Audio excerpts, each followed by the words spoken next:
Murakaza neza ku isi ya computer. Ahangaha niho tugiye kubigisha computer. Twabanje twabigisha imwe muri parts of keyboard. Dukomerezaho Microsoft Word. Ngo tugiye gukurikizaho Microsoft Excel. Icyo dushaka nuko mwese mwamenya computer nkuko bigomba kuba byakabaye, nkuko bigomba. Dore ko muri iminsi akazi tangiye tubasobanurira izi ribbons ziba ziri hano muri Microsoft Excel. Twabibasobanuriye, ngubu none tugiye gutangira kubikoresha. Ahangaha tugiye gutangira ukuntu wa creating a table. Warangiza ugashyiraho imibare. Iyo mibare ikabiri auto respectively. Hari imibare ikurikiranye ariko biri automatic, apana kwandika ngo 1 2 3 4 5 oya. Suppose ufite document ifite imibare kugera ku gihumbi, ushobora kwibeshya uri kuyandika ohera 1 2 3 4. Ahubwo tugiye kwereka uburyo ki wa creating a table, warangiza ukayigira ugashyiramo imibare. Iyo mibare ikagenda kurikiranye automatically. Twagiye iyi ni table. Suppose dukoze table ura selectinga. Mu gukora table ukora selection. Hari abantu bibeshya ngo utu turinye twa grid line ziba zirimo muri sheet ntabwo ari table. Dear friends, nimukazajya mubyitiranya. Iyi ntabwo ari table. Nanjye ngitangira kwiga nagira ngo iyi ni table, ariko naje gusanga atari table. Namwe rero njye mumenya ko iyi atari table. Twagiye rero ura selectinga number of cells ushaka ukurikije izi guidelines zirimo hano. Then after uze kuri table, uze hano handitse ngo border. Kuri font arakajambo akanditse ngo bottom border.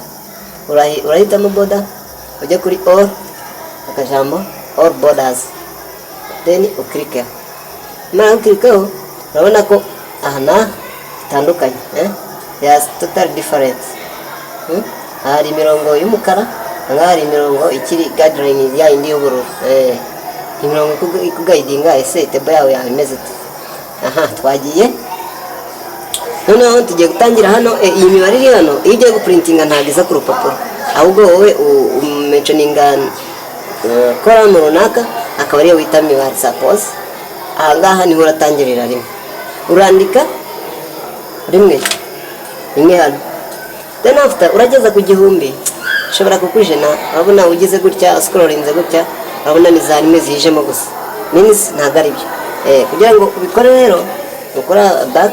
Then after uze hano kuri aka gaseries, uklikemo hano. Ahangaha wandike iko. Noneho iyi seri ahangaha urabona ihujwe na kabiri na column yo kuri A. Urandika A2 kabiri A2 plus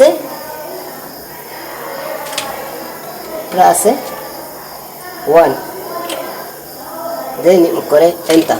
Hahita hazamo kangahe? Kabiri. Ariko ahari kabiri hari icyo bita formula. Kugira ngo ukurikizeho gatatu ushobora kubyandika ariko byakugora, kubera ko twamaze gukora formula. Turahita tuza uklike muri inguni haza akamenyetso ka plus. Then after e plus uklikeho mpaka e plus ije. A plus kaje ikamara kuza scrolling down.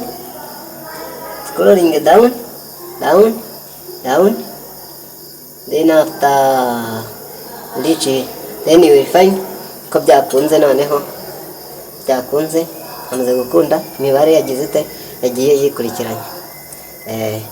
Iri ni isomo akenshi rinanira abantu ugasanga byabananiye. Cyo musabwa ni ukudukurikirana kuri channel yacu yitwa Centrale NBUK, cyangwa se ukiyandikiraho isi ya computer as contents. Then after uzatubona ko kutibeshye kudukurikira. Computer uzayimenya ku buryo buhagije. Murakoze. Welcome back. mureke dutangire rero. Let's start. Twatangiye twagiye, uraza hano kuri start urangiza urebe Microsoft Excel uyikirikeho, double click, then ibe open, wakore maximize, wa grandise, maximize, then after utangire. Microsoft Excel yacu nuko bimeze. Ngubu uko muyibona no hari ama ribbons, ibigizwe n'ama ribbon.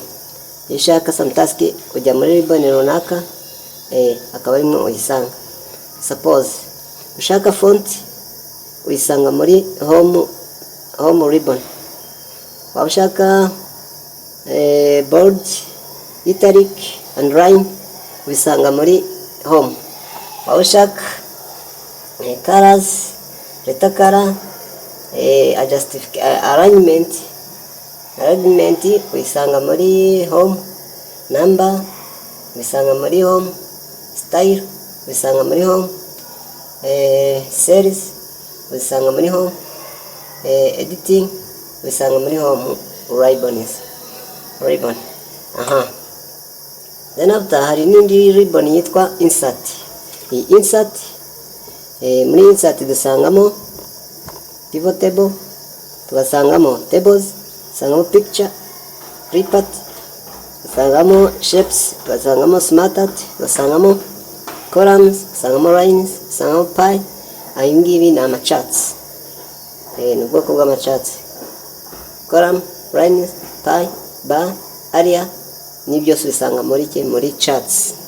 Noneho byose mubonamo hano byose biba biri muri insert. Then after hari n'indi ribbon yitwa page layout. Muri page layout dusangamo themes, ugasangamo page startup. Ariho muri page startup usanga ahantu hari margin, orientation, size, print area, n'ibindi byose na background n'ibindi na za print title byose ni usanga muri page startup. Then after kaza muri scale to fit. Aha ni uburyo bugufasha mu guprinting. Ugiye guprintinga kugira ngo urupapuro rwawe rwuzure. Suppose urakora selection, nukora selection urasa kugira ngo urebe ko urupapuro rwawe rufitinga, ushobora kuza hano kuri width ugashyiraho page 1, ukaza kuri height ugashyiraho page 1. Muri rusange bigufasha muri printing. Then after hariyo bita sheet option harimo view, print, view, heading na guidelines. Byose byushaka hazimo guideline cyangwa ntizizemo, byushaka byose ukabikora. Iyo usize kuri aka ka view connectinga byose bitabigirite biva mu bya guidelines. Twaje twashanga no harimo na arrange nayo tuyisanga muri Excel. Na Excel nimo urisanga. Twagiye no kindi yitwa formulas namo usangamo function library. Angana usanga function harimo za sum, harimo za average, biki byose yukanze hano kuri imbere ya sum. Usangamo harimo sum, average, count number, max, minimum n'ibindi birimo mu functions. Iyo kanze usanga ama functions byose tuzagenda tubyeka. Tagiye dusanze kuri defined names. Angaha naho harimo ibyo bita defined names. Ukavuga uti ushobora gukoresha name manage, define name, create from the selection. Ibyo ushaka urabikoresha. Hari iyo bita formula auditing. Ibi naho ni izindi no ukoresha muri Excel. Twagiye turaza kuri ribbon yitwa data. Iyi data nayo ibamo get, external date, akaba connection, sort and filter. Ushobora gufiltinga ukavuga uti wenda abafite hejuru ya 50 bose ba dismissing ntibagaragare. Ukoresha aka ka filter. Ari na outline.